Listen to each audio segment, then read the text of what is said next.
Hey folks, it's Patriot Nurse, and in today's segment I want to discuss with you what's going on in Russia and Ukraine and how it relates to us here in the United States. This is my non-professional analysis. I don't claim to be a regional expert, nor do I claim to have specific knowledge in the area or specific intel in the area, but I do want to share with you what I think is going on and give you my thoughts. And I encourage you to comment below and to put forth your ideas. So to be honest right now, I'm very perplexed. I can't claim that I really have wrapped my head around what's going on here with Russia, their intentions, certainly the intentions of Vladimir Putin. I don't know that someone who hasn't grown up in the culture and someone who doesn't have specific knowledge of the inner workings and in the history of the region can really claim that they have an idea. What I do think is going on, though, is a fundamental power shift. I think that what is happening right now is a veil is being lifted on what many of us have known is coming for a very long time, and that is that the United States is transitioning out as a global power. We are no longer the global leader. We are one of a group. And this is something that is cyclical. Different nations throughout history have risen and have fallen and have maintained control for a limited amount of time.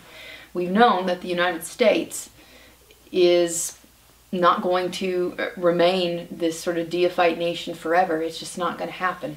And I think what you're seeing right now, certainly with the military presence and with the defiance from Russia, is a symptom that the United States has lost much of the respect that it once had internationally from not necessarily a military standpoint, but from a they keep their word type of standpoint. Part of the reason why I think you're seeing the things that we are right now with Putin is that the United States is spread so thin militarily, we have incurred so much debt, and we have got our hands stirring so many pots around the world with different conflicts that even if we wanted to, I don't know that the United States has the resolve as a people to engage in another conflict. And the Russians have figured this out very well and have been very keen about this. The other thing that's going on right now is the curious silence of the Chinese. The Chinese share borders with Russia as well as a lot of trade.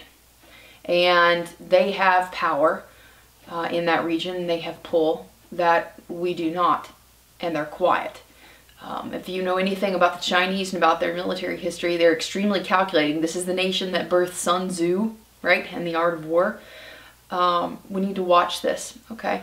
What I predict is that while this may not be in and of itself the Ukrainian issue right now, while this may not materialize as an event that is catastrophic in nature, I hope not, pray not, that we are going to look back in the months and years to come and see this as a pivotal point where the winds shifted for our country.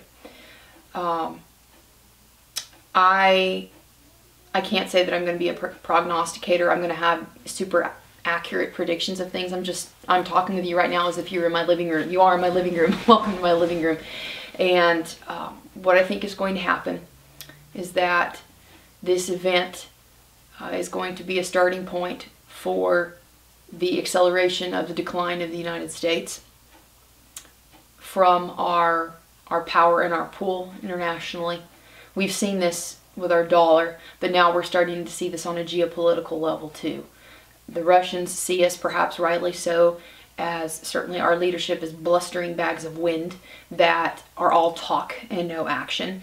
The incident with the president speaking about our potential military intervention in Syria that went unbacked up, that did not escape the notice of many key leaders in the international community. So, what do you want to do from here? That's the question. Do we panic? No, we don't panic. No. Is this a renewed call to action and to wisdom on our part? I think so. I think so.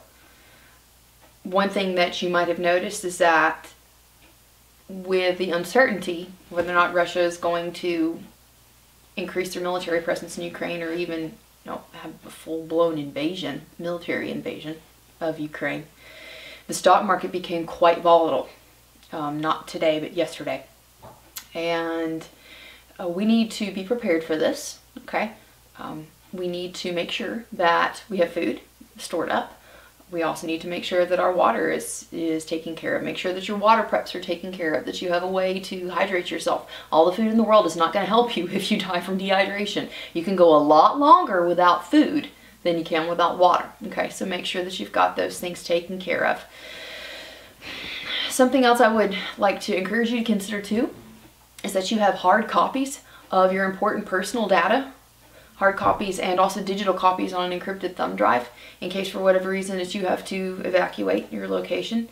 I don't think this is going to, again, escalate to the level of a full-blown nuclear crisis, I hope. But we just need to be ready. And I was talking to a friend about this a couple of days ago. This is different. The Russian thing is different. This isn't like we're middling in some Middle Eastern nation or some small country that dwarfs us in technology and capabilities. This is a major superpower. Russia is a superpower, okay? And when we are seeing tensions escalate between our two countries, certainly to the level that they are, it's very troubling to me. In my lifetime, I have not seen anything like this. I remember as a child feeling the tension between Russia and the United States, but this is different. I have not seen anything like this in my lifetime, and I don't have a good feeling about it.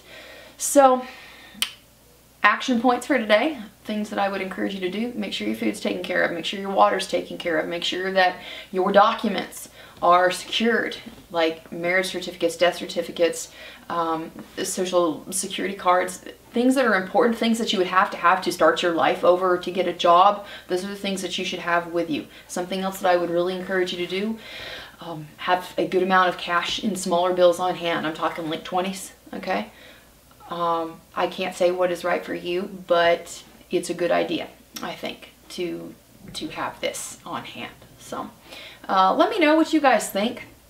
Like I said, I don't claim to fully understand all of the ins and outs of this, but I am concerned about the things that are going on right now.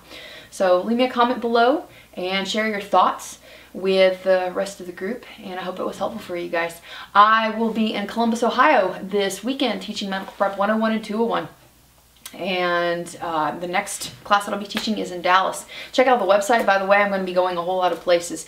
P.S. guys, something that you need to know, and this is one of the reasons why I teach these classes, everywhere around the world, I don't care what the situation is, whenever there's a conflict, whenever there is a major disaster, medical supplies and medical skills are always the first things to really be lacking. People have bottled water stored up, but time and time again, medical supplies, medical knowledge, these are the things that are in very short supply. So let me encourage you to come out to the classes and visit the website. Everything's there for you guys. I hope it was helpful for y'all. And for now, it's Patriot Nurse signing off, and I'll see y'all later.